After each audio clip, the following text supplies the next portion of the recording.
Kaveri delta பாசன மாவட்டமான தஞ்சை முழுவதும் ஆடிப்பெருக்கு விழாவானது களை கட்டி இருக்கிறது. திருவையாறு காவிரி கரையில் புதுமண தம்பதிகள் புனித நீராடி காவிரி தாயை வழிபட்டனர். திருமண மாலைகளை ஆற்றில் விட்டு தாலிக்கயிறு மாற்றிக்கொண்ட புதுமண தம்பதிகள் தற்போது அங்கு வழிபட்டு வருகிறார்கள். இளம்பெண்கள் கை கழுத்தல் மஞ்சள் கயிறு அணிந்து கொண்டு காவிரி ஆற்றில் வழிபாடு செய்து வருகிறார்கள். இதுகுறித்த அண்மைச் செய்தியை பார்த்து வருகிறோம். கூடுதல் விவரங்களை செய்தியாளர் சரவணன் வழங்கிட கேட்கலாம். சரவணன், வணக்கம். இது குறித்த முழு விவரங்களையும் பதிவு செய்யலாம். வணக்கம் சிந்திஜா. தமிழர்களின் பாரம்பரியமான விழாக்களில் ஒன்றான ஆடிப்பெருக்கு விழாவை முன்னிட்டு திருவையாறு காவேரி கரை புஷ்ப மண்டப படித்துறையில் புதுமண தம்பதிகள் புனித நீராடி காப்பரிசி, காதோலை, கருகமணி, மாங்கல்யம் வைத்து பூஜை செய்து வழிபட்டு வருகின்றனர். பெரியோர்களிடமும் ஆசீர்வாதம் பெற்று தங்கள் திருமண மாலைகளை காவேரியில் ஆற்றில் விட்டு வழிபட்டனர்.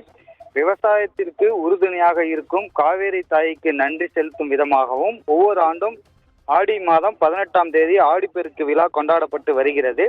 தமிழர்களின் பாரம்பரியம் விழாக்களில் ஒன்றாக கொண்டாடப்படும் இவ்விழா பெண்களின் விழாவாகவே தமிழகத்தில் உள்ள அனைத்து நீர்நிலைகளிலும் கொண்டாடப்பட்டு வருகிறது.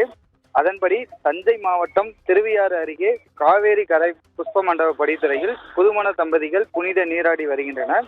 பின்னர் காவேரி தாயை போற்றி காப்பரிசி, காதோலை, கருகமணி, பழங்கள், மாங்கல்யம் இவற்றை வைத்து பூஜை செய்து பெண்கள் சுற்றி வந்து கற்பூரம் காட்டி வழிபட்டு வருகின்றனர். பெண்கள் ஒருவருக்கு ஒருவர் கழுத்தில் புதிய மஞ்சள் கயிறு அணிவித்துக் கொண்டனர். மூத்தோர்களிடமும் ஆசி பெற்று புதுமண தம்பதிகள் தங்கள் திருமண மாலைகளை ஆற்றில் விட்டு வழிபட்டு செய்து வருகின்றனர். சிந்திஜா, விவரங்களை வழங்கியமைக்கு நன்றி சரவணன்.